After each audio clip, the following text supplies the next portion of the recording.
ఇక ఒమన్లో జరిగిన నౌక దాడిలో విశాఖ వాసి పట్నాల సురేష్ మృతి చెందారు. విశాఖ శ్రీహరిపురం శ్రీనివాస్ నగర్లో సురేష్ ఇంటి వద్దకు బంధువులు చేరుకుని సురేష్ కుటుంబానికి సంతాపం వ్యక్తం చేశారు. విశాఖ పశ్చిమ నియోజకవర్గం ఎమ్మెల్యే గణబాబు సురేష్ కుటుంబాన్ని పరామర్శించారు. ప్రభుత్వం తరపున అండగా ఉంటుందని, అధైర్యపడొద్దని భరోసానిచ్చారు. సురేష్ ఇంటి వద్దనున్న కుటుంబ సభ్యులతో మా ప్రతినిధి ఫేస్ టు ఫేస్. ఓమన్లో యుద్ధ నౌకలోని మరణించిన సురేష్ పట్నాల నివాసం వద్ద అయితే బంధువులు మిత్రులు అయితే ఆవేదన వ్యక్తం చేస్తున్న పరిస్థితి నెలకొంది.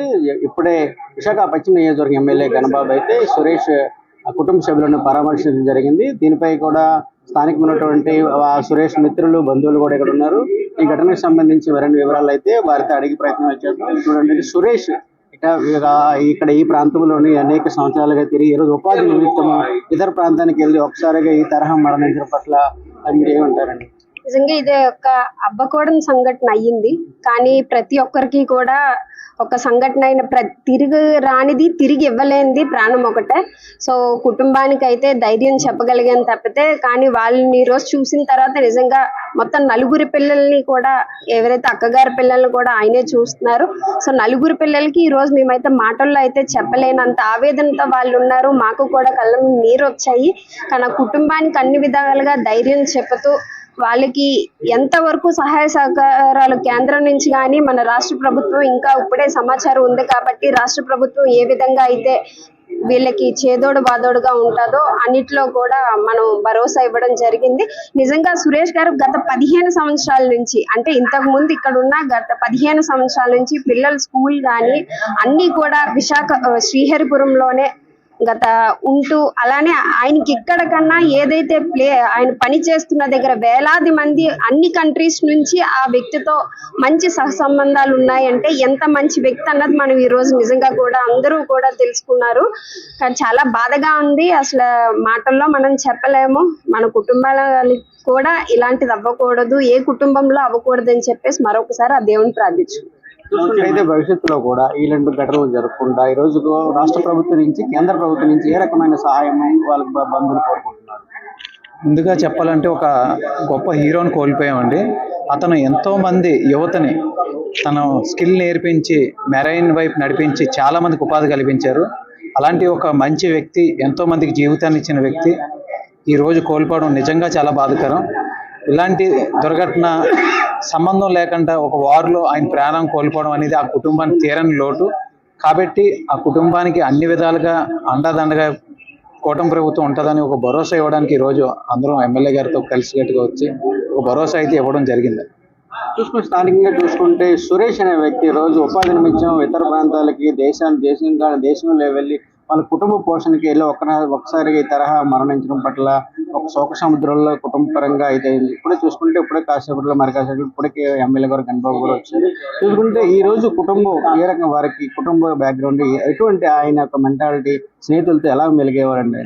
ఆయన స్నేహితులతో అంటే మాకు తెలిసినంత అయితే మా ఏరియాకి వచ్చి ఇంచుమించి 18 సంవత్సరాలు అవుతుంది సార్.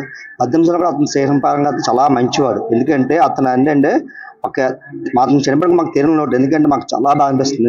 ఎందుకంటే కళ్ళ ముందు మనిషి కరెక్ట్గా జనవరి 28 వెళ్ళారు, బయలుదేరి ఏం వెళ్ళారంటే మాకు కలిసి అనమాట. ఇలాగ డ్యూటీ కూడా నేను కొన్ని రోజులు మేము ఆపేద్దాం అనుకున్నాను. అంటే అయిపోయింది, సర్వీస్ అయిపోయింది, ఇంకా ఆపేద్దాం పిలిచి అనుకున్నాను. వెళ్ళి 10 days చెప్పి వెళ్ళారు. మనిషి ఇలా మాకు జరగడం మాకు చాలా తీరం లోటు. అలాంటి మనిషి మాకు మిస్ అయింటే మాకు ఎంతో బాధగా ఉంటుంది.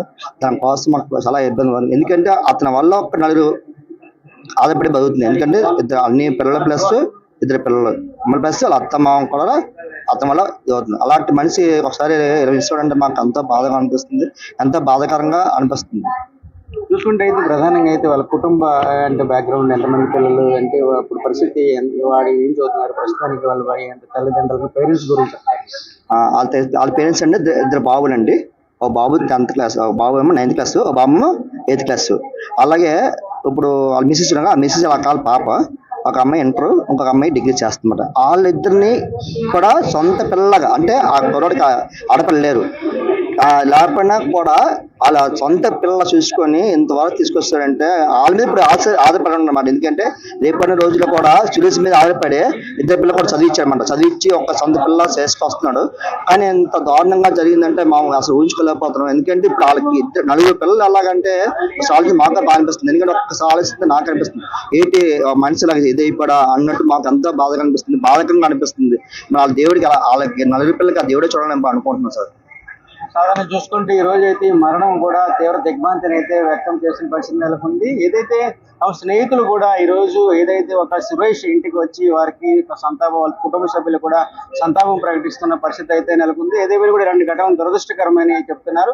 అయితే వ్యక్తిగతంగా కూడా ఆయన ఏదైతే సురేష్ అనే వ్యక్తి కూడా తోటి వారికి కూడా ఎవరికి ఆపద వచ్చినా సహాయం చేసే వ్యక్తిని, మానవత్వానికి కూడా పరిమళించినటువంటి వ్యక్తి. ఇటువంటి వ్యక్తి ఒక్కసారిగా చనిపోయిన వార్త అయితే మేము జీర్ణించుకోలేకపోతున్నామని చెప్పి ఒకవైపు కూడా మృతుని యొక్క కుటుంబ సభ్యులు ಮತ್ತು బంధుమిత్రులు కూడా చెప్తున్న పరిస్థితి నెలకొంది. ఏదేమైనా కూడా ఒకవైపు రాష్ట్ర ప్రభుత్వాలు కూడా స్పందించి ఒకవైపు వారి కుటుంబానికి పూర్తి స్థాయిలో న్యాయం చేయాలని కూడా ఒకవైపు అయితే చెప్తున్న పరిస్థితి నెలకొంది. ఏదేమైనా కూడా ఇటువంటి ఘటనలు కూడా పునరావృతం కాకుండా ఇటు కూడా చూడాలని కూడా ఇటు కుటుంబ సభ్యులు కూడా స్థానికులు ఏదైతే మిత్రులు కూడా చెప్తున్న పరిస్థితి నెలకొంది. ఏదేమైనా కూడా ఇది దురదృష్టకరమని మనం చెప్పవచ్చు. కెమెరామెన్ సూర్యతో నరసింహ, ప్రైమ్ లైన్, విశాఖపట్నం.